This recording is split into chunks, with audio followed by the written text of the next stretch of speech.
যে সমস্ত আলেমরা আজ উলামায়ে হকের বিরুদ্ধে, যারা শিরকের বিরুদ্ধে কথা বলে তাদের বিরুদ্ধে তারা নাক ছিটকাচ্ছে, বিভিন্ন ধরনের কথাবার্তা বলতেছে, এদেরকে কি আপনি উলামায়ে হক বলবে? কখনো না। এরা উলামায়ে সু হতে পারে, উলামায়ে হক হতে পারে না। কাজে এই সময় অনেক মানুষ আছে হজ করছে, অনেক মানুষ আছে এরকম ভাবে বিভিন্ন রকমের নেক কাজ করে থাকেন, কিন্তু উলামাদের বিপক্ষে চলে গেছে। ইন্নামাল মুমিনুনা আল্লাযীনা ইযা যুকিরাল্লাহু ওয়াজিলাত কুলুবুহুম وَإِذَا تُلِيَتْ عَلَيْهِمْ آيَاتُهُ زَادَتْهُمْ إِيمَانًا وَعَلَى رَبِّهِمْ يَتَوَكَّلُونَ الَّذِينَ يُقِيمُونَ الصَّلَاةَ وَمِمَّا رَزَقْنَاهُمْ يُنْفِقُونَ أُولَئِكَ هُمُ الْمُؤْمِنُونَ حَقًّا لَهُمْ دَرَجَاتٌ عِندَ رَبِّهِمْ وَمَغْفِرَةٌ وَرِزْقٌ كَرِيمٌ صدق الله العظيم. وقال عليه الصلاة والسلام قال الله تعالى أنفق يا ابن آدم أنفق عليك. وقال تعالى إن الله وملائكته يصلون على النبي يا أيها الذين آمنوا صلوا عليه وسلموا تسليما. আমরা সকলে দরুদ ইব্রাহিম পড়ি। আল্লাহুম্মা সাল্লি আলা মুহাম্মাদ ওয়া আলা আলি মুহাম্মাদ كما صليت على إبراهيم وعلى آل إبراهيم إنك حميد مجيد. اللهم بارك على محمد وعلى آل محمد كما باركت على إبراهيم وعلى آل إبراهيم إنك حميد مجيد. بلغ العلا بكماله كشف الدجى بجماله حسنت جميع خصاله صلوا عليه وآله. উচ্চ আওয়াজে পড়েন বালাগাল উলা কাশাফাদ দুজা বিজামালিহি হাসনাত জামিউ খিসালিহি সাল্লু আলাইহি ওয়া আলিহি. তালিমুল ইসলাম মাদ্রাসা চরমাধবপুর চান্দহর সিঙ্গার মানিকগঞ্জের ৮ম বার্ষিক ওয়াজ ও দোয়ার মাহফিলে সম্মানিত সভাপতি, যুগের শ্রেষ্ঠ সন্তান মুহতারাম উলামায়ে কেরাম, আজকের মাহফিলের সম্মানিত প্রধান বক্তা মহিউস সুন্নাহ শাহ আবরারুল হক সাহেবের সুযোগ্য খলিফা হযরত মাওলানা হিফজুর রহমান সাহেব দামাত বারাকাতুহুম,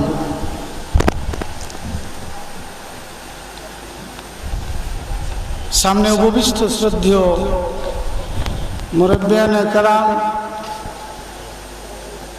মুআজ্জাজ হাজিরানে মজলিস, দেগার অন্তরালের আমার সম্মানিত মা ও বোনেরা, আল্লাহ পাকের দরবারে লাখো কোটি শুকরিয়া যে মহান রব্বুল আলামিন অত্যন্ত মেহেরবানি করে আজকে আমাদেরকে এই তালিমুল ইসলাম মাদ্রাসার উদ্যোগে আয়োজিত এই জলিসুর রহমান বেহেশতের বাগানে আসার এবং বসার তৌফিক দান করেছেন। এজন্য আপনারা খুশি না বেজার? তাহলে মহব্বতে খুশির আওয়াজে আল্লাহ পাকের একটু শুকরিয়া আদায় করেন। সকলেই জোরে বলি আলহামদুলিল্লাহ। আর একটু মহব্বতে বলি আলহামদুলিল্লাহ। আমি আপনাদের সামনে সূরাতুল আনফালের 3টা আয়াত করেছি। এই 3টা আয়াতের মধ্যে আল্লাহ রাব্বুল আলামিন তার খাঁটি মুমিন বান্দা যারা তাদের পরিচয় দিয়েছেন এবং যারা খাঁটি মুমিন হবে তাদের পুরস্কারও ঘোষণা করছেন। তা আমি আপনাদের সামনে যতটুকু সম্ভব আলোচনা করার চেষ্টা করব। আমি নগণ্য এলেম নাই, কালাম নাই। আজকের এই মাদ্রাসার সম্মানিত মহাপরিচালক মুফতি আবু বকর সিদ্দিক সাহেব, উনি অত্যন্ত বন্ধু লোক এবং শ্রদ্ধার পাত্র। ওনাকে আমি আগের থেকে অনেক শ্রদ্ধা করি। উনি বলেছেন বিধায় আমি আপনাদের সামনে এসেছি। 2-4টি কথা আলোচনা করার চেষ্টা করব, যদি আল্লাহ পাক আমাকে তৌফিক দান করেন। আমা তৌফিকি ইল্লা বিল্লাহ। আল্লাহ তৌফিক না দিলে কি আলোচনা করা সম্ভব? সম্ভব না। আল্লাহ যাদেরকে তৌফিক দিবে তারা এই মাহফিলের এই প্যান্ডেলে এসে বসতে পারবে। তৌফিক হবে না, রাস্তা দিয়ে দোকান দিয়ে ঘুরে ওখান থেকে চলে যাবে। আপনারা এখানে যতক্ষণ বসে থাকবেন, যেহেতু এটা জলিসুর রহমান বেহেশতের বাগান, হাদিসের রিওয়ায়াত অনুযায়ী এটা সাধারণ কোনো স্থান নয়। এটা মনে হয় কি মসজিদের অংশ না নাকি? যে জায়গায় হোক, দিনই আজকের এই মজলিস হওয়ার কারণে এটা জান্নাতের বাগানে রূপান্তরিত হয়েছে। আল্লাহ পাক মানুষকে যখন জান্নাত প্রদান করবে,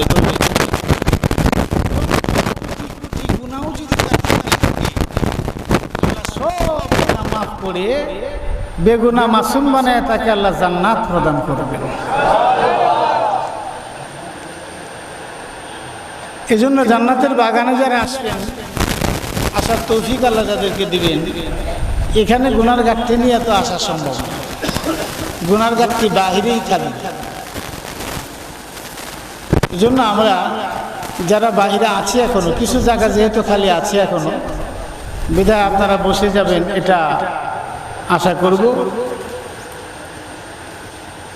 আল্লাহ আমাদের সবাইকে আসার এবং বসার আমলের নিয়তে কিছু আলোচনা শোনার এবং করার তৌফিক দান করেন। সকলে মহব্বতে বলি আমিন। ভাইয়েরা আমার, নেককারদের মজলিসে থাকলে মানুষ নেক কথা শুনে নেককার হয়, আর খারাপ বদকারদের মজলিসে থাকলে সেই জায়গায় মানুষের কাছে আসা সম্ভব। অনেকেই অনেক ধরনের কথা বলে আমরা শুনি। আমরা যেহেতু 2-1টা কথা বলি, মানুষের বক্তা হিসেবে দাওয়াতও দেয়, অনেক সময় বোঝানোর চেষ্টা করে যে গানের ভিতরেও তো অনেক ভালো ভালো কথাটা বুঝছেন, ভালো ভালো কথা আছে, এটা বোঝানোর চেষ্টা করি। গান তো গানই ভাই, ওই ভালো তো আপনার উপরে আসর করবে না, তাসির করবে না। ওইটা আপনার উপরে আসর তাসির করার কথা নয়। এজন্য কবিও বলেছেন, সোহবতে সালেহ তোরা সালেহ কোনার, সোহবতে তালেহ তোরা তালেহ কোনার। নেককারদের সঙ্গী হও, সাথী হও, সৎলোকদের সঙ্গী হও, সাথী হও, তোমার নেককার হওয়ার সম্ভাবনা আছে। আর বদকারদের সঙ্গী হও, সাথী হও, তোমার বদকার হওয়ার সম্ভাবনাই বেশি। আতরের দোকানে যদি কেউ বসে থাকে, আতর বিক্রেতার দোকানে, সে কিনে নাই, মানুষের নিচে হাতে লাগাইছে, এর কিছু না কিছু সুঘ্রাণ তার শরীরে আসে, কাপড়ে আসে। কামারের দোকানে বসে যদি চিন্তা করে যে আমার দোকানে আমার শরীরে একটু আতরের ঘ্রাণ আসুক, এটা কি আসবে? আমার কথা একটু উত্তর দিন, এটা আসা সম্ভব? ওখানে আসবে কয়লা ময়লা, ঠিক আছে না? কাজে ভাইয়েরা আমার, বাবাজিরা আমার, দিনী মজলিসগুলি যেখানে হয় সেখানে কোরআন ও হাদিসের আলোচনা করা হতে পারি আমি নগণ্য, আল্লাহর কালাম তো নগণ্য নয়, কি বলেন? আল্লাহ রাসূলের হাদিস কি নগণ্য? সাধারণ একটা মানুষ, অন্ধ, কানা, চোখে দেখে না, আল্লাহর কোরআন শিখেছে, আল্লাহ রাসূলের হাদিস শিখেছে। কোরআন এবং হাদিস শিখার কারণে তার দাম আল্লাহ পাকের কাছে বেড়ে গেছে। এটার প্রমাণ স্বরূপ দুনিয়ার মানুষের কাছেও দেখা যায় তার দাম বেড়ে গেছে। অন্ধ হলে কি হবে? দেখবেন অনেক অন্ধ মানুষ ওয়াজ করে, বক্তা আছে না? তাদেরকে মানুষ কত সম্মান করে, কেন করে? কোরআনের শিক্ষা যদি তার মধ্যে না থাকতো, আল্লাহর নবী রাসূলের হাদিস যদি তার মধ্যে না থাকতো, ভিক্ষা করা ছাড়া উপায় থাকতো না, কথা ঠিক কিনা? কিন্তু কোরআন এবং হাদিস এটা থাকার কারণে আল্লাহ পাক তার মর্যাদা মর্তবা এত বাড়ায় দিয়েছেন যে মানুষ তাকে সসম্মানে আনে, ভালো ভালো খানা খাদ্য তাকে দেয়, হাদিয়া তুফাও তাকে দিয়ে দেয়, কথা ঠিক কিনা? এটা বললাম এই জন্য, কোরআনের সাথে সম্পর্ক থাকলে, কোরআনকে ভালোবাসলে, কোরআন সিনায় থাকলে, এই সিনাটা থাকে ভরপুর তরু তাজা। আর যে সিনায় কোরআন থাকে না, ওই সিনাটা থাকে বিরানা ঘরের ব্যাগ। হাদিস শরীফে আসছে, ইন্নাল্লাযী লাইসা ফি জাওফিহি শাইউম মিনাল কোরআন কাল বাইতিল খারিব। এটা আমার বানানো কথা না, আল্লাহর নবী জনাবে মুহাম্মদুর রাসূলুল্লাহ সাল্লাল্লাহু আলাইহি ওয়াসাল্লাম বলেছেন, যেই অন্তরে আল্লাহর কোরআন নাই, ওই অন্তরটা বিরানা ঘরের মতো। বিরানা ঘর কোনটা? যে ঘর আবাদ হয় না, অনাবাদি ঘরের মতো। ঘর আপনি বানায় রাখছেন, আবাদ করেন না, ওই ঘরে ইঁদুরে বাদরে বিভিন্ন জনের পেশাব পায়খানা করবে, মাকড়সায় জাল ফেলবে ইত্যাদি করে ঘরটাকে নষ্ট করে দেবে, বিনষ্ট করে দিবে। কিছুদিন পর আপনি এই ঘরে যদি বসবাস করতে চান, আপনার এই ঘরের এগুলি সাফ করে দুর্গন্ধ দূর করতেই লাগবে এক সপ্তাহ। যখন আমার আপনার অন্তরে আল্লাহ পাকের কোরআন নাই, আল্লাহ পাকের কোরআনের মহব্বত নাই, দুশ্মনী আছে, তাহলে আমার আপনার অন্তঃকরণ শয়তান বাসা বাঁধবে। আমার আপনার অন্তঃকরণে শয়তানের ওয়াসওয়াসায়, শয়তানের পেশাব পায়খানায় আমার আপনার অন্তঃকরণ নষ্ট হয়ে যাবে, কলুষিত হয়ে যাবে, এটা অনুপযোগী হয়ে যাবে জান্নাতে যাওয়ার, জাহান্নামে যাওয়ার উপযোগী হয়ে যাবে। আল্লাহ পাকের মনোনীত হওয়া সম্ভব হবে না, শয়তানের মনোনীত হবে। ভাইরা আমার, বাবাজিরা আমার, যাই হোক, আমি এদিকে যাব না। আমি যেহেতু বলেছি, আপনাদের সামনে আয়াত করেছি, এই আয়াত থেকে দু চারটি কথা আলোচনা করার চেষ্টা করব। আল্লাহ যদি তৌফিক দান করেন, আমা তৌফিকি ইল্লা বিল্লাহ। ভাইরা আমার, বাবাজিরা আমার, এই আলোচনার আগে আসুন আমরা অল্প কয়েক মর্তবা আল্লাহকে একটু ডাক দিই, পারবো না ইনশাল্লাহ? সকলে মহব্বত একটু জিকির করি, লা ইলাহা ইল্লাল্লাহ, লা ইলাহা ইল্লাল্লাহ,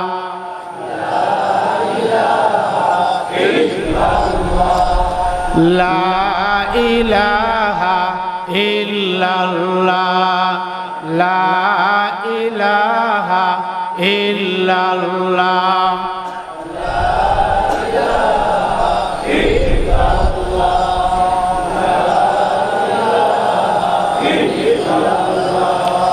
ইয়া খাবীরু ইয়া আল্লাহ, ইয়া বাসীরু ইয়া আল্লাহ, লা ইলাহা ইল্লাল্লাহ, লা ইলাহা ইল্লাল্লাহ লা ইলাহা ইল্লাল্লাহ লা ইলাহা ইল্লাল্লাহ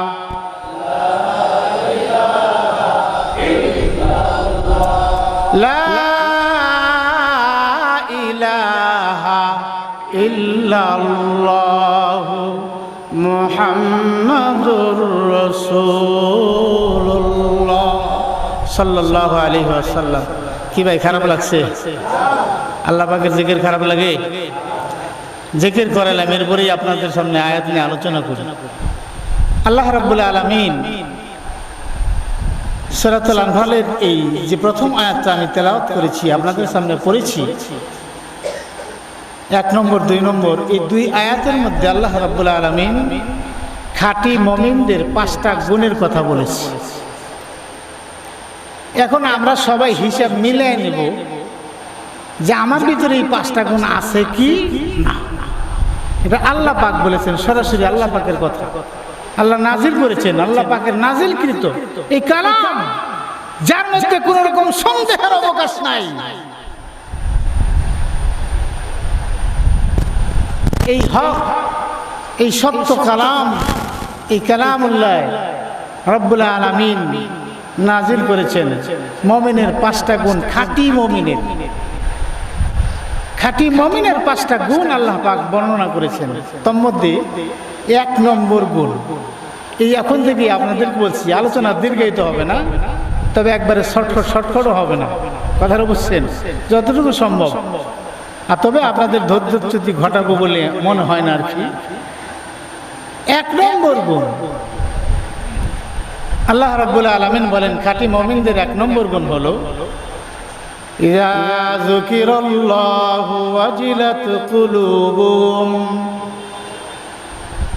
1 নম্বর গুণ হচ্ছে খাঁটি মুমিনের, আল্লাহ পাকের স্মরণ যখন হবে, আল্লাহ পাকের কথা যখন উচ্চারণ করা হবে, কেউ বলবে, যেহেতু সিগাটা মাজহুলের যুকির, তো খাঁটি মুমিনের 1 নম্বর গুণ হলো আল্লাহ পাকের এই নাম উচ্চারণের সাথে সাথে, আল্লাহ পাকের কথা শোনার সাথে সাথে তার অন্তঃকরণটা ভয়ে ভীত হবে, প্রকম্পিত হবে। আল্লাহ পাকের ভয়ে প্রকম্পিত হয়ে সে গুনাহের কাজগুলি ছেড়ে দিবে। কথার বুঝেছেন আমার? সে গুনাহের কাজগুলি ছেড়ে দিবে আল্লাহ পাকের ভয়ে। মুফাসসিরিনে কারাম এই যুকিরাল্লাহ, আল্লাহ পাকের স্মরণ, এই বিষয়টা মুফাসসিরিনে কারাম যেভাবে তাফসীর করেছেন, তার মধ্য থেকে আমি আপনাদের মাঝে 3টে বিষয় বলি। কোন কোন মুফাসসিরিনে কেরাম বলেছেন যে এখানে যুকিরাল্লাহ দ্বারা একেবারে তাসবিহ মুরাদ, আল্লাহ পাকের জিকির আমরা যে তাসবিহ দ্বারা করি, সুবহানাল্লাহ, আলহামদুলিল্লাহ, আল্লাহু আকবার, লা ইলাহা ইল্লাল্লাহ, বলি না এগুলো আমরা, এই জিকির মুরাদ, এই জিকির উদ্দেশ্য। কোন কোন মুফাসসিরিনে কেরাম বলেছেন যদি এটা মুরাদ হয়, এটা যদি উদ্দেশ্য হয়, তবু মানুষের অন্তঃকরণ আল্লাহ পাকের ভয়ে ভীত হয়।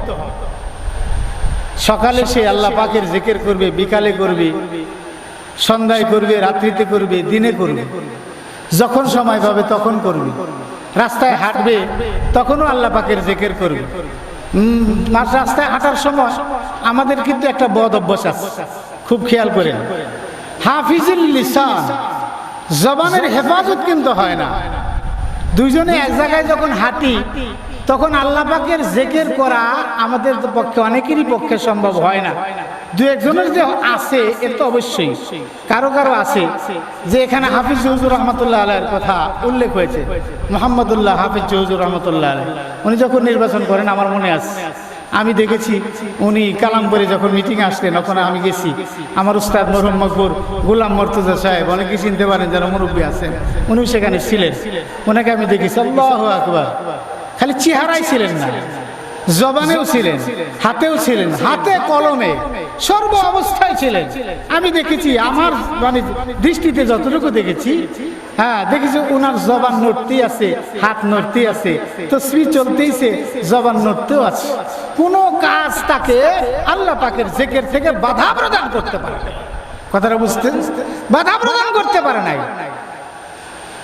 এমনও তো ওনার জীবনী পড়লে দেখা যায়, এমনও তো ইতিহাস আসছে যে এ ধরনের আকাবের দিন যারা চলে গেছেন আমাদের মাঝ থেকে, তারা যখন কাজায়ে হাজাত আদায় করার জন্য যখন তারা ইস্তেঞ্জাখানায় যেতেন, এখন তো বিভিন্ন ভাষা, টয়লেট, ল্যাট্রিন, অমুক টমুক, ইস্তেঞ্জাখানা তো এটা জবান আইতেছে না, ঠিক আছে না?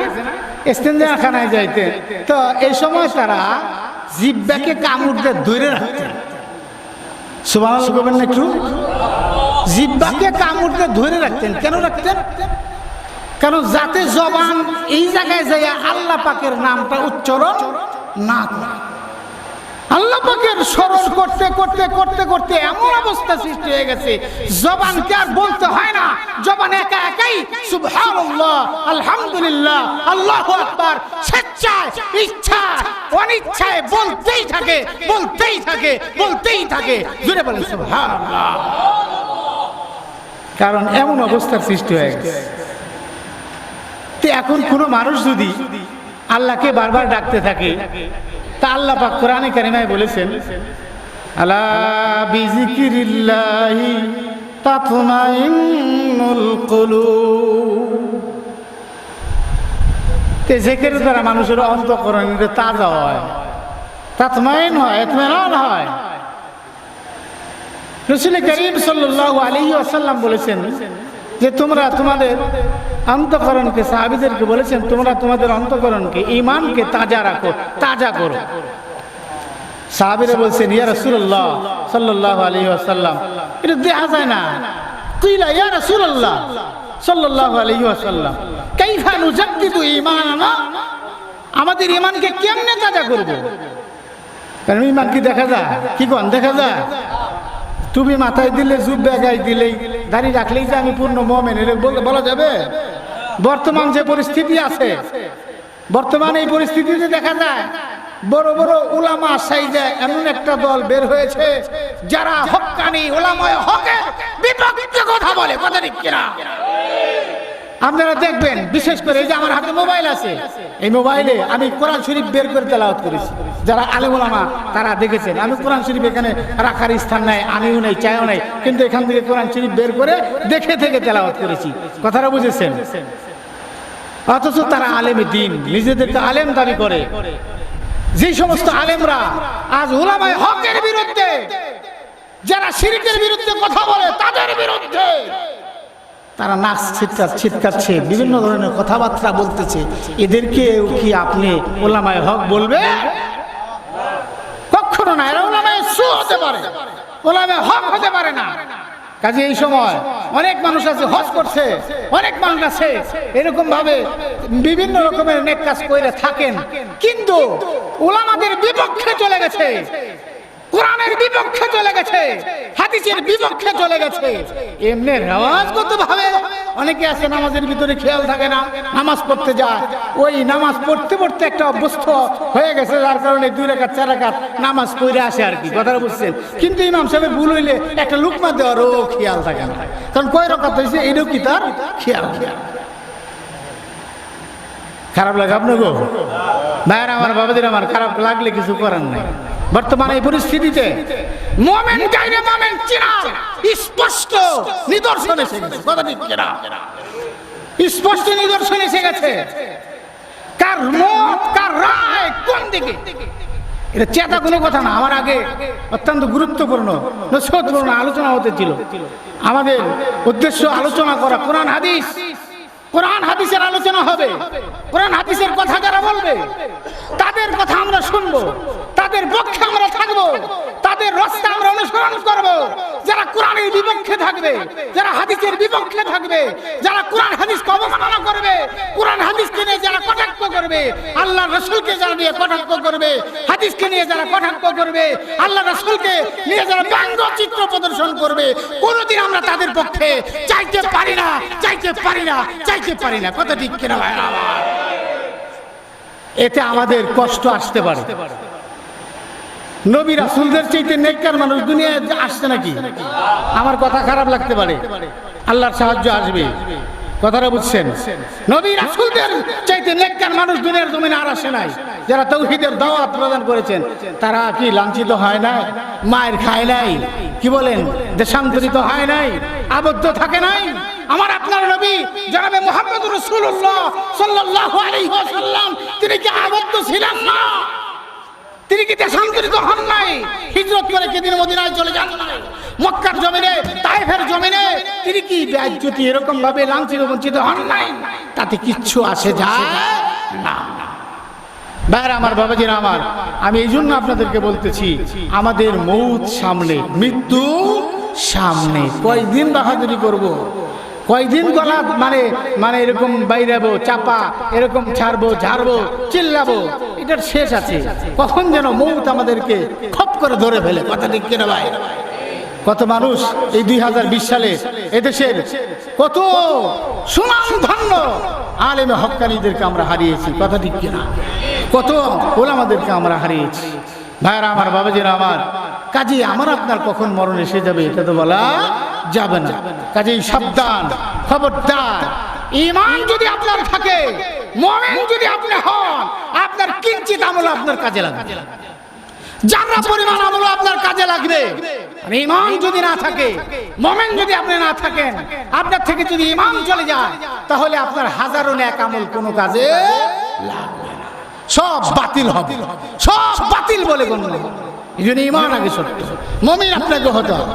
এই জন্য খাঁটি মুমিন যারা, তাদের 1 নম্বর গুণ হলো আল্লাহ পাকের স্মরণ হলে তাদের অন্তঃকরণ ভয়ে ভীত হবে, আল্লাহ পাকের ভয়ে প্রকম্পিত হবে, গুনাহের কাজ তারা ছেড়ে দিবে। আমি বলতেছিলাম মুফাসসিরিন কেরামদের একটা মত, যেটা তাসবিহ যদি মুরাদ হয়, উদ্দেশ্য হয়, তাহলে মানুষ যখন আল্লাহ পাকের নাম জিকির বেশি বেশি করবে, বলতেছিলাম যেটা বহুত অভ্যাস আছে, হাঁটার সময় যদি আমরা সুবহানাল্লাহ বলি, তা হাদিস অনুযায়ী একটা রাওয়াত ধরে তাহলে 1 মিজান নেকি তো পাবো। আর তো অনেক ফজিলত আছে, এটা কি না বললাম? আলহামদুলিল্লাহ বলবেন, 1 মিজান নেকি কিন্তু পাইলেন। আল্লাহু আকবার বললেন, আল্লাহ পাকের তাসবিহ যেমন হলো, জিকির যেমন হলো, তেমন নেকিও তো পাইলেন। কথাটা বুঝছেন? কিন্তু তা না করে আমরা কি করি? রাস্তা দিয়ে হাঁটার সময় একজন আরেকজনের চর্চা, গীবত আরম্ভ করি, নিজের সাথে মিলিয়ে দেন, ঠিক আছে কিনা? গীবত আরম্ভ করি।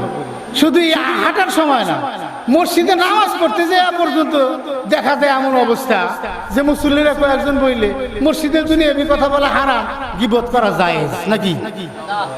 কি কোন গীবত করা যায়? শুরু করে দেবে, কথাটা বুঝছেন? আরম্ভ করে দিল, একজন আরেকজনের কথা আরম্ভ করে, আরেকজন বেশি বেশি সুন্দর করে শুনতেছে। তাহলে যে শুনে আর যে বলে, সে যদি তারা বাধা না দেয়, অনীহা প্রকাশ না করে, তাহলে দুই তো সমান গুনাহগার। যেহেতু গীবত হলো জানার চাইতেও মারাত্মক গুনাহ, গীবত হলো কি জানার চাইতেও মারাত্মক গুনাহ। তা মানুষ যখন আল্লাহ পাকের জিকির ফিকির বেশি বেশি করবে, তা আল্লাহ পাক রব্বুল আলামিন তার অন্তঃকরণের যে গুনাহ আছে এগুলি সাফ করে দিবে। হাদিস শরীফে আছে, আল্লাহ নবী বলেছেন, লিকুল্লি শাইইন সিকালাতুন, সিকালাতুল কলবি যিকরুল্লাহ। প্রত্যেক জিনিস সাফ করার মেডিসিন আছে, আর অন্তরের ময়লা সাফ করার মেডিসিন হলো আল্লাহ পাকের জিকির। যেটা বলতেছিলাম, রাসূল করিম সাল্লাল্লাহু আলাইহি ওয়াসাল্লাম বললেন, সাহাবারা বললেন কেমনে তা রাখুন, এটা দেয়া যায় না। আমার উস্তাদ মরহুম মকবুর গোলাম মুর্তজা সাহেব বলতেন, উনি অনেক মাহফিলেই বলতেন যে মানুষের যখন ওযু যায় তখন একটা আওয়াজ দেয়, স্লোগান দেয় যে আমি গেলাম, সে বুঝে যে আমার ওযুটা গেল। বলতেন তিনি অনেক মাহফিলেই বলতেন। আর ঈমান যখন যায়, এটা সুরের মধ্যে যায়, বুঝাও যায় না, দেখাও যায় না। কুফরি কথা হয়, শিরকি কাজ হয়, ঈমান দৌড়ে পালায় যায়। কথাটা বুঝছেন? আমি একের মুত্তাকি পরহেজগার ঠিকই আছি, কিন্তু চান্দর নদীতে নিয়ে দুধ না ঢাললে আর আমার হয় না। কথাটা বুঝছেন? ওই চান্দরের কুল আছে না, দুধ ঢালে না জায়গায়, শুনছি তো, যেখানে দুধ দেয়, হ্যাঁ, দুধ না ঢাললে আর হয় না। তাহলে আমার এইগুলো সব কোনে দেবো? সবগুলাই দেবো না? আমি জানি আমার কথায় অনেকের মাসে তিতা লাগবে, লাগলে কিছু করার নাই। তুমি মুসলমানি দাবি করো, আবার সাথে সাথে শিরিক করো, মানে কুফর শিরিক ঈমান কখনো একসাথে হতে পারে? কুফর শিরিক আসবে, ইমান বিদায় নেই। ইমান আসবে, কুফর শিরিক বিদায় নেই। ভাইরা আমার, বাবাজিরা আমার, আল্লাহ রাসূল সাল্লাল্লাহু আলাইহি ওয়াসাল্লাম যখন এই কথা বলেছেন, তা আমি বলতেছিলাম আমার উস্তাদ বলতেন যে ইমান যখন যায় চোরের মতো যায়, ওযু যখন যায় স্লোগান দিয়া যায়, ইমান যখন যায় চোরের মতো যায়, বুঝাও যায় না। সাহাবারা বললেন, ইয়া রাসূলুল্লাহ, ইয়া হাবিবাল্লাহ, আমাদের ঈমানকে আমরা কেমনে তাজা করব, এটা তো দেখা যায় না। কাইফা নুজাদ্দিদু ঈমানানা? আল্লাহ রাসূল সাল্লাল্লাহু আলাইহি ওয়াসাল্লাম বললেন, ক্বালা আকসিরু লা ইলাহা ইল্লাল্লাহ, তোমরা বেশি বেশি পড়ো লা ইলাহা ইল্লাল্লাহ, তাহলে তোমাদের ঈমান তাজা থাকবে, অন্তরের ময়লা সাফ হবে। মানুষের অন্তরের ময়লা যদি সাফ হয়ে যায় তাহলে আল্লাহ পাকের ভয়, মোহব্বত সবকিছু তার অন্তঃকরণে জমা হবে। ভাইরা আমার, বাবাজিরা আমার, বেশি দীর্ঘায়িত করা যাবে না, কাজেই সামনের দিকে বাড়ি একটু, নাকি বলেন আপনারা? দ্বিতীয় নম্বর, সেটা হলো নিজে নিজে স্মরণ হওয়া। নিজে নিজে স্মরণ হওয়া, কোনো কাজ করতে গেছে, কাজ করতে যায় আল্লাহ পাকের কথা স্মরণ এসেছে, মনে পড়েছে, তো সাথে সাথে এই লোকটা গুনাহের কাজ ছেড়ে দিচ্ছে। আল্লাহর ওলিদের কথা এই জন্য আলোচনা করা হয়। দেখেন, আমি একটা কিতাবে পড়লাম, আউলিয়াদের ঘটনার ভিতরে একজনের ঘটনা আমি পড়লাম। এক ওয়াক্ত নামাজ কাজা হয়ে গেছে, হতে পারে না আমার আপনার নামাজ কাজা হয় না? এক ওয়াক্ত নামাজ কাজা হয়ে গেছে, কাজা হয়ে যাওয়ার কারণে সে কাজা পড়ছে, ক্রন্দন করতে আসে। বাড়িতে আসার পরে, বাড়িতে থাকার পরে তাকে খানা দেয়, খানা খায় না, ভাত খায় না, যা দেয় খায় না, খালি কান্দে। কান্দো কেন? খানা খাও। স্ত্রীতে বলে, মায়ে বলে, বাপে বলে, খায় না। কেন খাও না? কি হয়েছে তোমার? তুমি শুধু কান্দো, খানা খাও না, কারণ কি? এই লোকটা বলে যে আল্লাহ আমারে বানাইছে, ওই আল্লাহ পাক আমার জন্য রিজিকের ব্যবস্থা করেছেন, রিজিক দিয়েছেন, আমি আল্লাহর হুকুম মানবো না, ওই আল্লাহর রিজিক আমি কোন লজ্জায় খাবো? চিন্তা করছে আল্লাহ পাকের ভয় কতটুকু দিলের ভিতরে। আরেকটা উদাহরণ আপনাদের সামনে দিই। ভাইরা আমার, বাবাদের আমার, উদাহরণ এমনি আজে বাজে উদাহরণ দিলে কোনো লাভ নেই, কোনো ফায়দা নেই। নিজে নিজে স্মরণের কথা একটু উদাহরণ আপনাদেরকে দিই। অনেক কথাই আছে, এত বলা যাবে না। বনী ইসরাইলের মধ্যে সংক্ষিপ্ত কথা, আল্লাহ পাকের একজন ওলি, সে যে রাস্তা দিয়ে যায়, এই রাস্তার পাশে একটা পতিতাবৃত্তি, পতিতালয় ছিল। এখানে একজন সুন্দরী মহিলা ছিলেন, নামও তার আসছে আয়না, কথাটা বুঝছেন? এই মহিলা থেকে দেখে সে আকৃষ্ট হয়েছে। আকৃষ্ট হওয়ার পরে চিন্তা ভাবনা করছে, একদিন, 2 দিন, 3 দিন যায়, 1 মাস, 2 মাস যায়, মনের সাথে জিহাদ করে, বুঝেন নাই? দিলের সাথে জিহাদ করে, কিন্তু পাইরে ওঠে না। পরিশেষে এক সময় টাকা পয়সা কিছু জোগাড় করে আল্লাহর রাস্তায় এখানে গেছে। যাওয়ার পরে এখন এই পতিতা বলতেছি, ব্যাপার কি, আপনি আসছেন? আপনি তো একজন আল্লাহ আলা মানুষ, আপনি কেন আসছেন এখানে? তো কথা কয় না, চোখ দিয়ে আল্লাহর রাস্তায় দর দর করে চোখ দিয়ে পানি ছাড়া আরম্ভ করছে। সুবহানাল্লাহ বলেন একটু। দর দর করে চোখ দিয়ে পানি ছাড়তেছে। পতিতা বলে, কাঁদো কেন, কি হয়েছে তোমার? এই জায়গায় কোনো মানুষ যখন আসে পাগল পারা হয়ে যায়, কুকুরের মতো, শুকুরের মতো আমাকে ছিঁড়ে বিড়ে খাইতে চায়, আর তুমি আমার সামনে এসে কথা বলো না, চক্ষু দিয়া পানি ছেড়ে দিয়েছ, কারণটা কি আমাকে একটু খুলে বলো না? এখন এই লোকটা বলতেছে, আল্লাহর বান্দি, আমি যে তোমাকে টাকাগুলি দিয়েছি, এই টাকা আমি ফেরত নেব না, আমাকে এখান থেকে যাওয়ার যদি একটু অনুমতি দিতা আমি বড় খুশি হইতাম। কেন যাইবা এখান থেকে? টাকা দিয়ে আসছো, যাওয়ার প্রয়োজন। আল্লাহ বলি কান্দে আর বলে, আমার ভুল হয়ে গেছে। কিয়ামতের ময়দান যেদিন জারি হবে, আমার মাওলা পাকের সামনে যেদিন দণ্ডায়মান হব, হিসাব ও নিকাশ যেদিন দিতে হবে, ওই দিন আমার আল্লাহ যদি আমাকে প্রশ্ন করে, আমি সেই দিন আল্লাহ পাকের দরবারে কি জবাব দেব? আমি তো জানি হিসাবে জানাকার হিসাবে দুনিয়ার থেকে বিদায় নেব, তখন আমার অবস্থা হবে কি? আমাকে না জেনেই সেদিন জবাবদিহির কাঠ গড়ায় দাঁড়াইতে হয়, জাহান্নামে নিক্ষেপ করে দেয়। আমি তো জাহান্নামের আগুনে জ্বলতে পারবো না। এটা তো আমার পক্ষে সম্ভব না। আমার মাফ করে দাও, আমার যেতে দাও। যাই হোক ভাইরা আমার, তাকে যেতে দেওয়া হলো, চলে গেল। আল্লাহর ওলির এই অবস্থা দেখে, যাওয়া দেখে এই পতিতা এই মহিলা চিন্তা করে, এই লোকটা কেবল মাত্র আসলো, সবে মাত্র আসলো, এখনো অন্যায় করে নাই, গুনাহ করে নাই, গুনাহ করার কেবল ইচ্ছা পোষণ করেছিল, তাই সে এত ভয়ে ভীত হয়ে গেল। আল্লাহ পাকের ভয় তার অন্তরে আসলো, সে থরথর করে কাঁপা আরম্ভ করলো। আমার থেকে সে বিদায় নিয়ে চলে গেল। তাহলে আমি যে এতদিন যাবৎ অন্যায় কাজ করিতেছি, গুনাহের কাজ করিতেছি, তাহলে আমাকে আল্লাহ পাকের সামনে কি জবাব দিতে হবে? আমি কি জবাব দেব?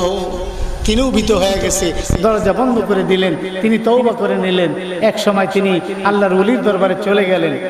খোঁজ করতে করতে সেখানে যে হাজির হলেন, হওয়ার পরে বলতেছেন, তার মনের একটা আকাঙ্ক্ষা হলো যে আমি আল্লাহর ওলির দাসী হয়ে, বাদী হয়ে জীবনযাপন করে দিব, যাতে আমি এই গুনাহ থেকে বাঁচতে পারি, আমি যাতে নেককারদের সোহবত থেকে নেককার হতে পারি। আল্লাহর ওলি যখন তাকে দেখেছে, চেহারার দিকে তাকায়া একটা চিৎকার মেরেছে, আল্লাহ আল্লাহ বলে একটা চিৎকার মেরেছে। সাথে সাথে জমিনে পড়ে দাপায়া দাপায়া শেষ হয়ে গেছে।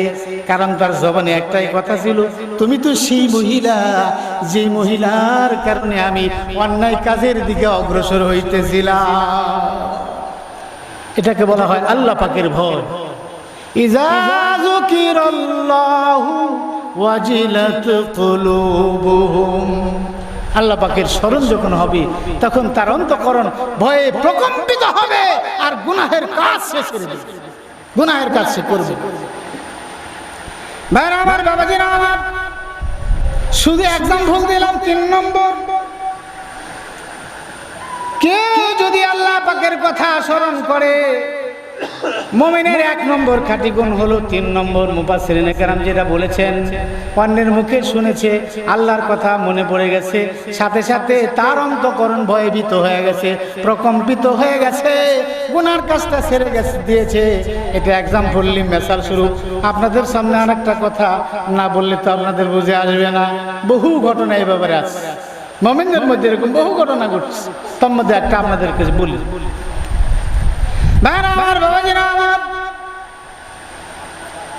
আপনারা শুনেছেন, অনেক জায়গায় ওয়াজেও শুনেছেন, আমি উদাহরণ আসলো তাই বলি। সালাবাতুল আনসারী রাদিয়াল্লাহু তাআলা আনহু, নাম শুনছেন না? সালাবাতুল আনসারী রাদিয়াল্লাহু তাআলা আনহু, তার ভাই আবু সাঈদ রাদিয়াল্লাহু তাআলা আনহু তাকে রেখে গেছেন বাড়ি পাহারা দেওয়ার জন্য। সংক্ষিপ্ত ঘটনা বলার উদ্দেশ্য না, বাড়ি পাহারা দেওয়ার জন্য রাখছেন।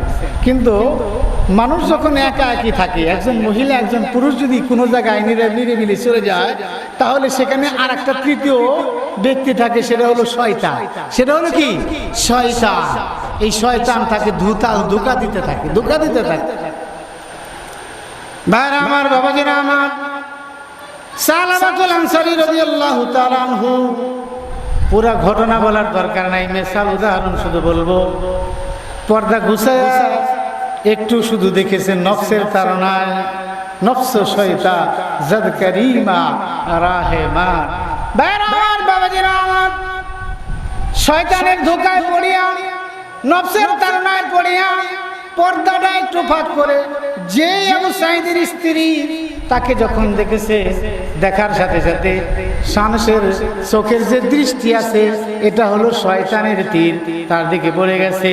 মনে মনে তার অন্তরকরণের ভিতরে একটা এরকম ধোঁকা আসছে, একটা প্রতারণা আসছে, একটা নফসের নফসানিয়াত আসছে যে বাড়িতে কেউ নাই, সবাই যুদ্ধে চলে গেছে। এখন আবু সাঈদের স্ত্রী, আবু সাঈদ রাদিয়াল্লাহু তাআলা আনহুর স্ত্রী এত খুব সুন্দরী, এজন্য তোর মনের কাজটা পুরা করে নি, কথাটা বুঝছেন নি? আগায় গেছে, আগায় যায় হাত ধরছে।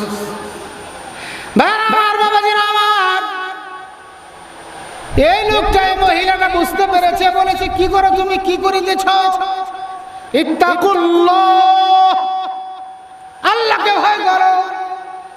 যখন এই রমণী মহিলা সাহাবী যখন বলেছে ইত্তাকুল্লাহ, আল্লাহকে ভয় করো, সাথে সাথে কাঁপা আরম্ভ করে দিয়েছে, কাঁপুনি শুরু হয়ে গেছে। কাঁপতে কাঁপতে সেখান থেকে বের হইয়া দৌড়ানি শুরু করেছে, দৌড়াইতেছে আর বলতেছে আল্লাহ ও আমার মাওলা। সালাবাতুল আনসারীর কি উপায় হবে? মাবুদ গো, আমি যে অন্যায় করেছি, আল্লাহ তুমি আমার গুনাহ মাফ করবানি। দৌড়াইতেছে আর কাঁদতেছে, পাহাড়ের দিকে চলে যাচ্ছে। ভাই আমার, বাবাজির আমার, আল্লাহ পাকের কথা যখনই শুনেছে ইত্তাকুল্লাহ, সাথে সাথে ভয় আরম্ভ হয়ে গেছে, কান্না শুরু করেছে। বাড়ির থেকে দৌড়াইয়া দৌড়াইয়া পাহাড়ে চলে গেছে, পাহাড়ে যে কান্না শুরু করছে। আবু সাঈদ রাদিয়াল্লাহু তাআলা আনহু এরা যখন জিহাদের ময়দান থেকে বাড়িতে ফিরে আসছে, যখন এর কারগুজারি শুনেছে, হালাত শুনেছে, শোনার পরে তাকে আনতে গেছে। আনার পরে সে আসবে না, তো যখন এনেছেন সাহাবীরা গ্রহণ করে নাই, আল্লাহর নবীও গ্রহণ করে না। আমি বলছি আপনাদেরকে সাজায় গুছায় ঘটনা বলা উদ্দেশ্য না, সময় নষ্ট করার উদ্দেশ্য না। আবার চলে গেছে পাহাড়ের দিকে, যে আবার কান্না শুরু করছে। যখন আয়াত নাজিল হয়েছে আল্লাহ মাফ করনেওয়ালা কে? ভাইরা আমার, মাফকারী কে? আল্লাহ ছাড়া কেউ মাফ করতে পারে? আল্লাহ পাকের একজন ওলি, তিনি নামাজ পড়ে, তা নামাজের শেষে উত্তর আসে তুমি নামাজ পড়ছো, কবুল হয় নাই। কথাটা বুঝছেন? নামাজ পড়ছো, কবুল হয় নাই, এটা আল্লাহ কবুল করে নাই। তো একজন পাশের একজন লোক এটা শুনছে, আওয়াজটা শোনার পরে বলে, এই যে আপনি নামাজ কেন পড়েন?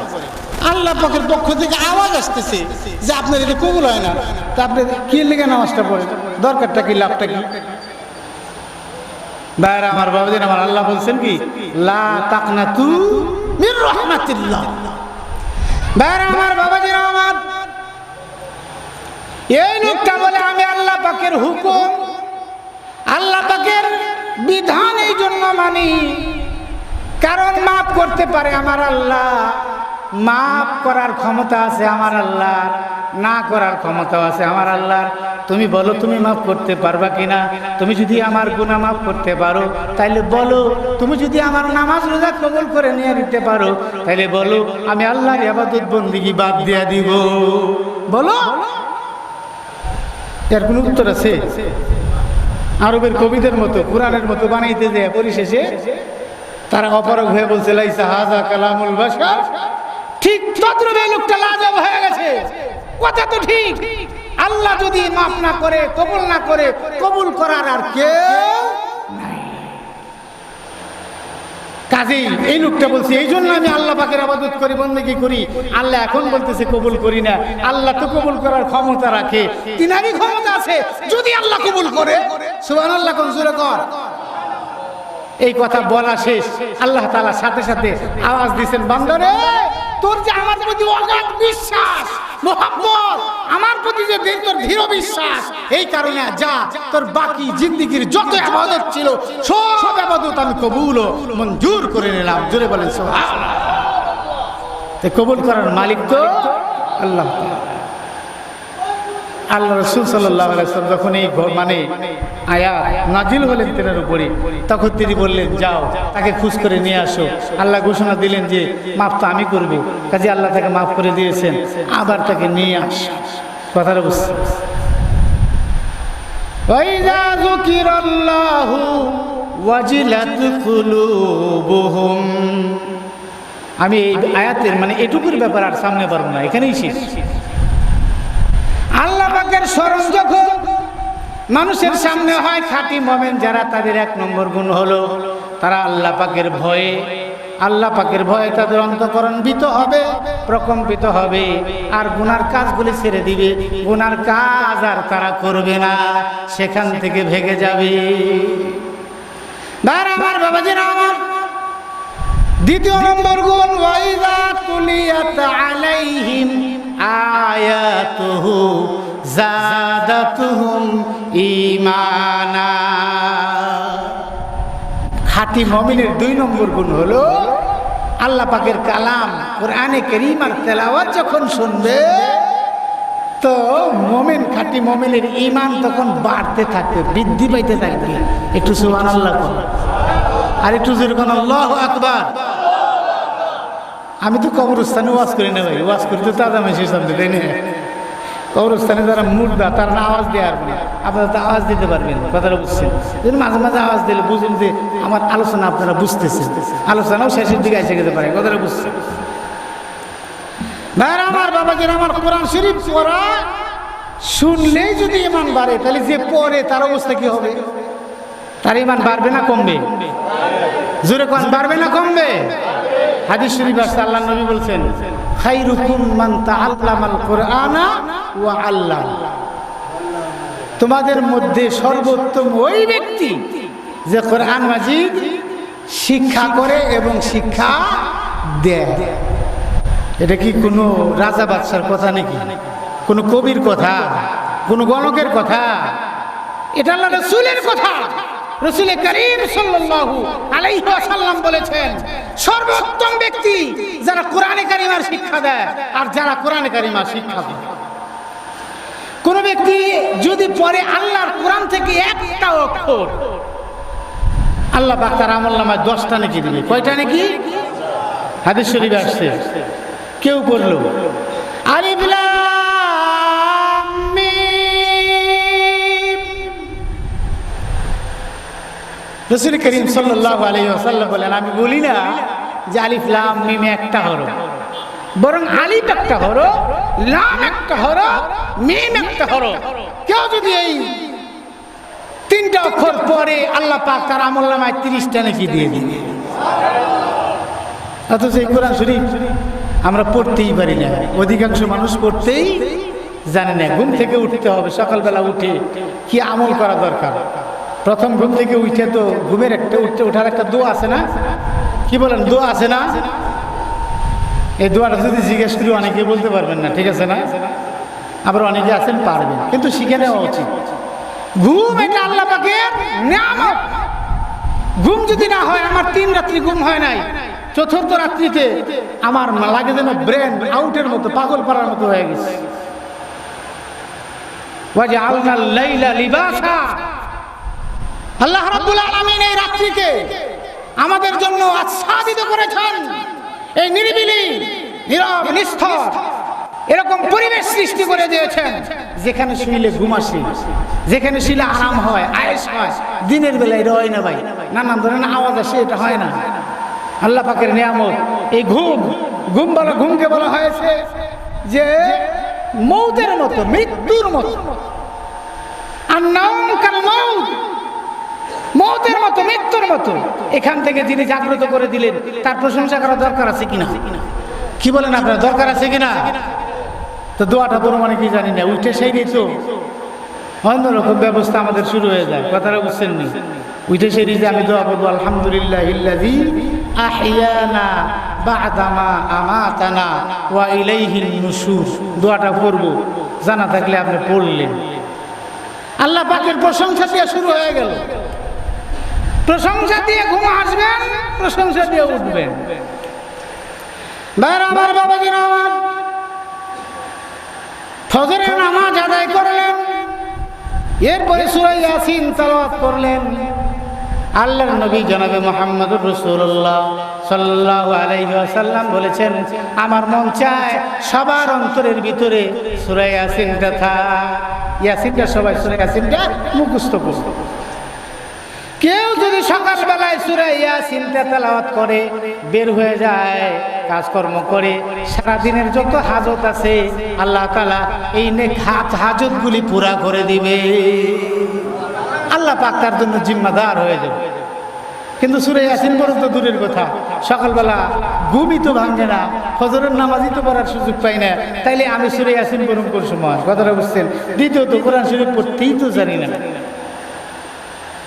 ভাইরা আমার, বাবাজিরা আমার, কেউ যদি কোরআনে কারিমা তেলাওয়াত করে, এই মাদ্রাসায় এখানে যেটা করা হয়েছে আমি অত্যন্ত আনন্দিত শুনেই, যে এখানে ছাত্রের কোনো অভাব নাই। আবার যার দ্বারা এই মাদ্রাসাটা প্রতিষ্ঠিত হয়েছে আমি তার প্রশংসা করতে চাই না, কারণ এই মাহফিলে আশেপাশে সে আছেন, কথাটা বুঝছেন নি?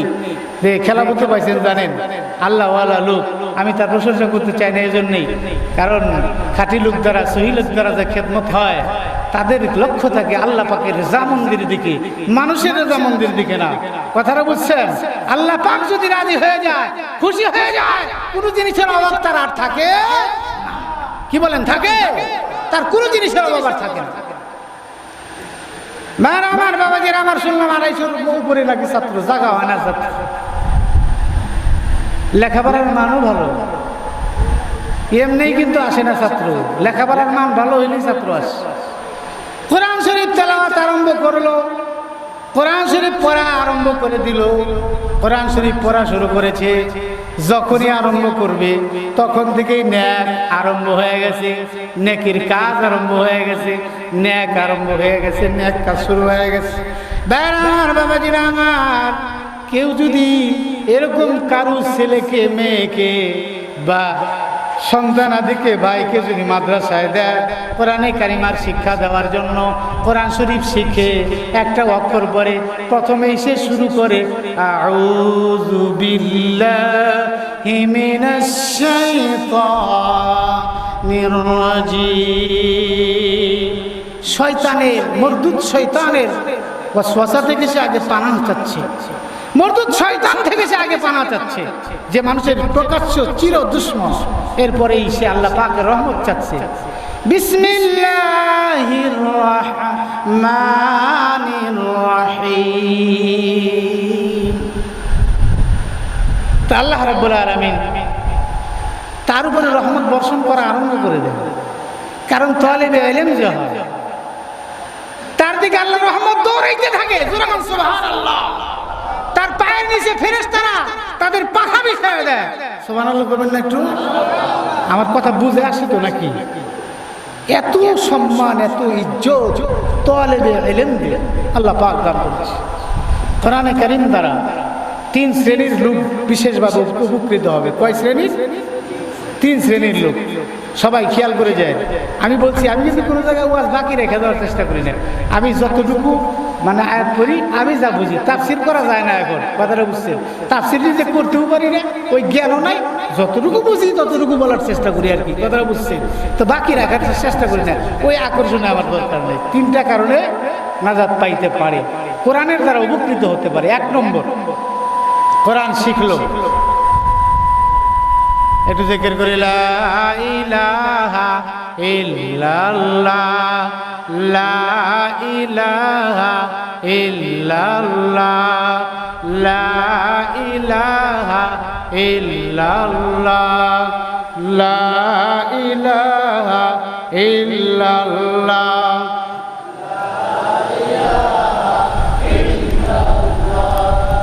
লা ইলাহা ইল্লাল্লাহ, লা ইলাহা ইল্লাল্লাহ, লা ইলাহা ইল্লাল্লাহ, মুহাম্মাদুর রাসূলুল্লাহ সাল্লাল্লাহু আলাইহি ওয়াসাল্লাম। 1 নম্বর, কোরআন শরীফ শিখলো, তদনুযায়ী আমল করলো। কথাটা বুঝেছেন আমার? হাফেজে কোরআনের ব্যাপারে যেমন আসছে, কোরআন শরীফ হিফজ করলো এবং তদনুযায়ী আমল করলো। আল্লাহ তাআলা তাকে যে ইজ্জত দিবেন, সেই ইজ্জতের আগে এখানে বর্ণনা করা হয়েছে তার আব্বার কথা।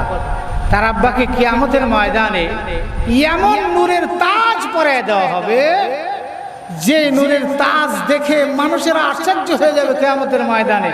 বলবে, সে কি কোনো নবী, কোনো ওলি, না কি? সে বলবে, না, সে সাধারণ একজন মানুষ, কিন্তু হাফেজে কোরআনের বাপ। হাফেজে কোরআনের বাপ, পিতা, তার ছেলেকে সে কোরআনে কারিমা শিক্ষা দিয়েছে। ভাইরা আমার, বাবাজিরা আমার, এই সম্পর্কে একটা হাদিসও আসছে। কথাটা বুঝেছেন? অনেকে আবার অনেক রকমের মানে মতভেদ করেছেন, কিন্তু আমরা যতটুকু জানি, যতটুকু পড়েছি, তাতে গায়রে সহি বলতে পারি না। তবে এই শাইখুল হাদিস যারা আছেন বা মুহাদ্দিসিনে কেরাম যারা আছেন, তারা ভালো বলতে পারেন। আসমাউর রিজাল তাদের ভালো জানা আছে আমাদের চাইতে। ভাইরা আমার, বাবাজিরা আমার, কাজে 1 নম্বর কথা, তো কোন আলেম হও, তুমি আলেম হও, আলেম হও, হাফেজে কোরআন হও, কোরআনের এলেম শিক্ষা করো। আল্লাহ রাব্বুল আলামিন এর দ্বারা তাকে নিষ্কৃতি দিতে পারে। এক নম্বর, এই যে এক নম্বর যে কথাটা বললাম, দ্বিতীয় নম্বর, না হয় কোরআনের সাথে আলেমের সাথে তোমরা সম্পর্ক রাখো, দিনের সাথে তোমরা সম্পর্ক রাখো। কথাটা বুঝেছেন? এর সাথে সম্পর্ক রাখো। ভাইরা আমার, বাবাজিরা আমার, এই ব্যাপারে আপনাদেরকে আমি একটা ঘটনা শোনাই। আল্লামা জামি রহমাতুল্লাহ আলাইহি তিনি এই ঘটনাটা বর্ণনা করেছেন, তিনি তার কিতাবে লিপিবদ্ধ করেছেন।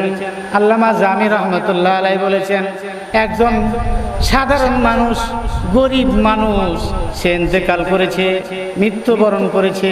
করার পরে তাকে দাফন করা হয়েছে। দাফন করার পরে এক ব্যক্তি বলতেছে, আমার সন্দেহ হয় আমার কাছে যে টাকার তফিল ছিল, আগের মানুষ তফিল ভালো বুঝি, তো কি টাকার যে তফিল ছিল, ঝুলা ছিল, আমার সন্দেহ হয় এই তফিলটা মনে হয় ওই কবরের ভিতরে পড়ে গেছে। এখন ওই কবরটা খোঁড়া যাবে কিনা এটা সন্দেহ, পড়তেও পারে নাও পড়তে পারে, পড়ে গেছে। ভাইরা আমার, বাবাজিরা আমার, উলামাদের কাছে সিদ্ধান্ত নিল, পরামর্শ চাইলো। আজকে আমরা পরামর্শ ওলামাদের কাছে চাই না। বর্তমান তো এমন একটা পরিস্থিতি হয়ে গেছে ভাই, আমি আপনাদের সামনে টুকটুক করে কিছু আলোচনা করতেছি, কথাটা বুঝছেন? আমি ওই মন মানসিকতা নিয়ে আলোচনা করতেছি না। এখন বর্তমানে এমন হয়ে গেছে, আগে তো বিভিন্ন অনুষ্ঠান হইলে, এমনি স্বাভাবিক অনুষ্ঠান হইলেও সেখানে দেখা যেত একজন হুজুর রাখতো, হুজুর রাইখা আলে ওলামা রাইখা কইতো হুজুর এখন শেষে একটু দোয়া করে দেন। প্রথমে কোরআন তেলাওয়াত করাইতো, শেষে একটু দোয়া করাইতো, কথাটা বুঝছেন? এখন হেইটারও দাঁড় না ভাই, মহিলার পুরুষ নাই, যে নেতা নেত্রী থাকে ওই জায়গায় যারা থাকে হেরাই আল্লাহ, কথাটা বুঝছেন? এখন দোয়া করতে যেয়ে কি পড়বো, কি দোয়া করবো সেটাও কিন্তু জানা না। আরবি শব্দ আসে না মুখ দিয়ে, বাংলায় দোয়ার কথা কইলো, আর মা মাঝখান দিয়ে বললো কি হারাই দোয়া করলো, এটাতে বুঝাইলো যে আলেম ওলামার দরকার আমাগো। ভাইরা আমার, বাজার খারাপ লাগতেছে নাকি? আমরা তো খারাপ লাগলে কিছু করার না, খারাপ লাগার কথা আমি বলতেছি না। ভাইরা আমার, বাবাজিরা আমার, সিদ্ধান্ত আলেমদের কাছ থেকে নিতে হবে। আপনার যে কোনো কাজ করেন আলেমদের কাছ থেকে সিদ্ধান্ত নিতে হবে, কারণ তারা কোরআন পড়েছে, হাদিস পড়েছে, ফিকহ পড়েছে, ইজমা পড়েছে, কিয়াস পড়েছে, বিধায় তাদের কাছ থেকে আপনাদের সিদ্ধান্ত নিতে হবে আপনাদের এই কি কাজটা কিভাবে করা উচিত। আমরা তা করি না, আমরা না করি বিভিন্ন স্থানে যাই, বিভিন্ন জায়গায় যাই। আজকে আমাদের ইমানকে অনেকেই জলাঞ্জলি দেই, আমরা বিভিন্ন জায়গায় যাই ইমানকে ধ্বংস করে দেই। এরকম ভাবে ইমান ধ্বংস কইরা যত বড় বুজুর্গর লেবাস আর সাজ ধরি না কেন, কোনো ফায়দা হবে না, কোনো লাভ হবে না, সবগুলি আপনার নস্যাৎ হয়ে যাবে, ধ্বংস হয়ে যাবে। এক নম্বর শর্ত ইমান, ইমান আপনার থাকতেই হবে, এটা ছাড়া চলবে।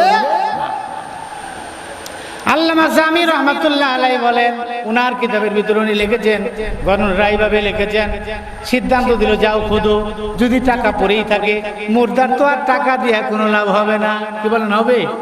মুর্দার কবরে যদি টাকা দেন লাভ হবে? লাভ হবে না। ভাইরা আমার, বাবাজিরা আমার, সিদ্ধান্ত পাইয়া কবর খনন আরম্ভ করে দিলেন। কবর খনন করার পরে দেখতেছে, হ্যাঁ, কবরের ভিতরেই তার টাকার টফিলটা পড়ে আছে। কিন্তু আশ্চর্য একটা ঘটনা দেখলেন। ঘটনাটা হলো এই, হাদিস শরীফে আসছে, মানুষ মরে যাওয়ার পরে কারো কবর হবে জান্নাতের বিছানা বিছানো, জান্নাতের মানে জান্নাতের পোশাক বিছানা যারা মানে হবে, আর কারো কবর হবে জাহান্নামের গর্ত, জাহান্নামের ঘর। দেখলেন এই কবরটা সুন্দর সুসজ্জিত, ফুলে ফুলে মানে ভরে গেছে, একদম সুন্দর সজ্জিত হয়ে গেছে। এই ফুলে সজ্জিত হওয়া এই কবর দেখে আশ্চর্য হয়ে গেছে, এই কবর থেকে এত সুন্দর সুঘ্রাণ বের হচ্ছে, সে জিন্দিগিতে এমন কোন সুঘ্রাণ আর কোনোদিন পায় নাই। তাড়াতাড়ি কবর ঢেকে তাড়াতাড়ি আসছে, আইসে বলেছে ওলামাদের কাছে যে এই ঘটনা দেখলাম, আমি দেখলাম কি, আমার দ্বারা কি দেখা হইলো, এটা তো আমার বিশ্বাস হতে চাচ্ছে না। এই অবস্থার ভিতরে আমি কি করতে পারি, আমার এটা বিশ্বাস হচ্ছে না, কি দেখলাম আমি, তার কবরের ভিতরে এই ঘটনা ঘটেছে। ভাইরা আমার, বাবাজিরা আমার, বললো তাহলে তার সংবাদ নিতে হয়। তার সংবাদ সবচেয়ে তার স্ত্রী বেশি জানবে, কাজে স্ত্রীর কাছে গোপনে যে তাকে জিজ্ঞাসা করা হলো, আপনার স্বামী কি করতো, আপনার স্বামীরা আমল কি ছিল, সে আমল আপনি একটু বলেন। না, আমার স্বামী তো তেমন কোনো আমল ছিল না, তেমন কোনো আমল আমি দেখিনি, তবে অক্ষমতো নামাজটা পড়তেন, আজান হইলে দৌড়ে ছুটে যেত মসজিদের দিকে নামাজ পড়ার জন্য। আর রাত্রি যখন হইতো আমরা সবাই খাওয়া দাওয়া করে নামাজ পড়ে যখন শুইতাম, আমার স্বামী তখন শুইতেন না, দেখতাম তিনি না শুয়ে কোরআনে কারিমা হাতে লইতেন। কোরআন শরীফ তো পড়তে পারেন না, এই জন্য কোরআন শরীফের লাইন প্রথম থেকে এই পর্যন্ত এইভাবে টাইনে টাইনে শেষ পর্যন্ত যাইতেন, এইভাবে টানতে টানতে শেষ পর্যন্ত যাইতেন। পৃষ্ঠা যখন শেষ হয়ে যাইত তখন বলতেন, আল্লাহ তোমার এই কালাম সত্য, তোমার এই কালাম সত্য, তোমার এই কালাম সত্য, এর ভিতরে কোনো রকমের সন্দেহ নাই। এইভাবে আমি দেখেছি আমার স্বামীকে বহুবার তার খালি হাত এই আঙ্গুল ঘুরে ঘুরে কদম দিচ্ছে। সুবহানাল্লাহ কবেন না একটু? ভাইরা আমার, বাবাজিরা আমার, এখন ওলামায়ে কেরাম তারা সিদ্ধান্ত দিলেন যেই লোকটার সম্পর্ক কোরআনের সাথে থাকে তার কবরে এমন কেন, এর চাইতে আরো হাজার গুণ উন্নত হওয়া সম্ভব আল্লাহ পাক করে দিতে পারেন। জোরে মহব্বত বলি সুবহানাল্লাহ, সুবহানাল্লাহ। এই জন্য কোরআনের জন্য মহব্বত থাকা, কোরআনের জন্য মোহাব্বত থাকা, বিন্দু পরিমাণ মোহাব্বত থাকলেও সেটার সওয়াব আপনার আমলনামায় থাকবে। এখানে মাদ্রাসা হয়েছে, এই মাদ্রাসার কোরআনে কারিমা শিক্ষা দেওয়া হয়। এই কোরআন যারা পড়ে তাদের ঈমান যেমন বৃদ্ধি পায়, আর যারা শুনে তাদের ঈমান বৃদ্ধি পায়। যে এলাকায় কোরআনি প্রতিষ্ঠা থাকে, কোরআনি ছাত্ররা হাঁটা চলাফেরা করে, কোরআন শরীফ তেলাওয়াত করে, ওই এলাকার থেকে আল্লাহ পাকের গজব দূর হয়ে যায়, আল্লাহ পাকের রহমত সেই এলাকার ভিতরে বর্ষণ হইতে থাকে। জোরে জোরে বলেন সুবহানাল্লাহ, সুবহানাল্লাহি ওয়া বিহামদিহি সুবহানাল্লাহিল আযীম। কাজী ভাইয়েরা আমার, এখানে যে মাদ্রাসা হয়েছে আপনারা খুশি না বেজার? কারা কারা খুশি হাত দেখায় দেখান তো দেখি। যারা খুশি হয়েছেন এই কোরআনি প্রতিষ্ঠান হওয়ার কারণে হাত নামায় না, হাত জায়গায় দেখান। যারা খুশি তারা হাত জাগান, আর যারা বেজার তারা হাত জাগায় না। একটু তাকবীর দিবেন এবার জোরে। আল্লাহকে যে বড় বলবে আল্লাহ তার মর্যাদা সম্মান বাড়ায় দিবেন। লিল্লাহি তাকবীর, লিল্লাহি তাকবীর, লিল্লাহি তাকবীর। আলহামদুলিল্লাহ। হাত নামান ভাইরা আমার, বাবাজিরা আমার, তাহলে আপনারা খুশি। আমি এবার আপনাদেরকে বলবো এই প্রতিষ্ঠানের প্রতি, এটা না শুধু যার যেখানে প্রতিষ্ঠান আছে কোরআনী প্রতিষ্ঠান, এই কোরআনের প্রতি যাদের মহব্বত থাকবে, এই কোরআনকে যারা আঁকড়ায় ধরবে, কোরআনকে যারা ভালোবাসবে, কোরআনকে কিয়ামতের ময়দানে আল্লাহ রাব্বুল আলামিন জান্নাতে স্থান দান করবেন এবং কিয়ামতের ময়দানে সুপারিশ করার মানে ক্ষমতা আল্লাহ পাক দিবেন, সুপারিশ করবেন এবং তাদেরকে মানে যারা এই কোরআন নামক রশিকে আঁকড়ায় ধরেছে তাদেরকে টানতে টানতে জান্নাতে পৌঁছায় দিবেন আল্লাহ পাকের ইচ্ছায়। সকলে জুড়ে মহব্বতে বলেন আলহামদুলিল্লাহ, আলহামদুলিল্লাহ। কাজে আমাদের অন্তরের মহব্বত থাকার দরকার আছে কিনা? এখন এই মহব্বত জবানে তেমন থাকতে হবে, অন্তরে থাকতে হবে, অর্থের ভিতরেও তেমন থাকতে হবে। কোরআন শরীফের আয়াত ভাইয়েরা আমার, বাবাজিরা আমার, শুধু অর্থটা আপনাদেরকে শোনাই।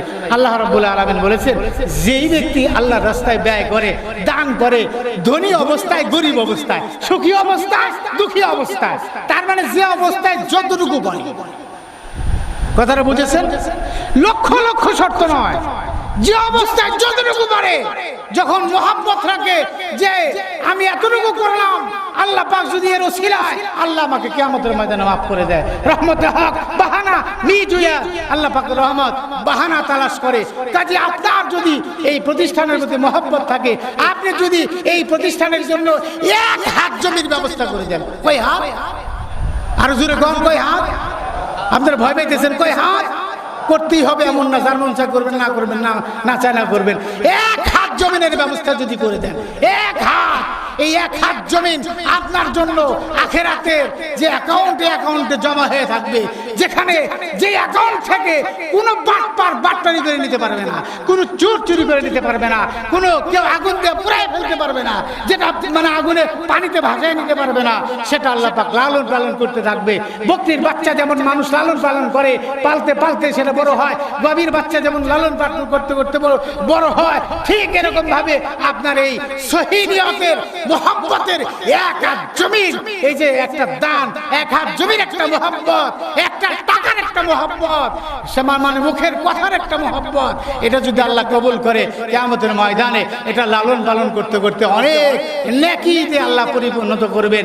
এই নেকি আপনার সামনে পেশ করা হবে, তখন বিপদের সময় আপনি বলবেন, এত নেকি আমি কই থেকে পাইলাম? এটা তো আমি করি নাই, আল্লাহ পাকের পক্ষ থেকে জানিয়ে দেওয়া হবে, বান্দারে দুনিয়ার জমিনে তুমি আমার কোরআনকে প্রতিষ্ঠা করার জন্য, আমার কোরআনের মহব্বতে তুমি কি করেছো?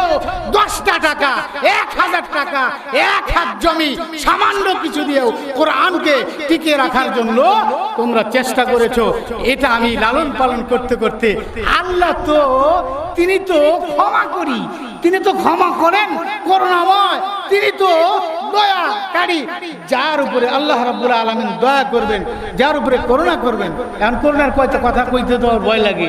করুণা আমরা আল্লাহর কাছে চাই, তাই না? আর এখন করুণা দেখে ভয় লাগে।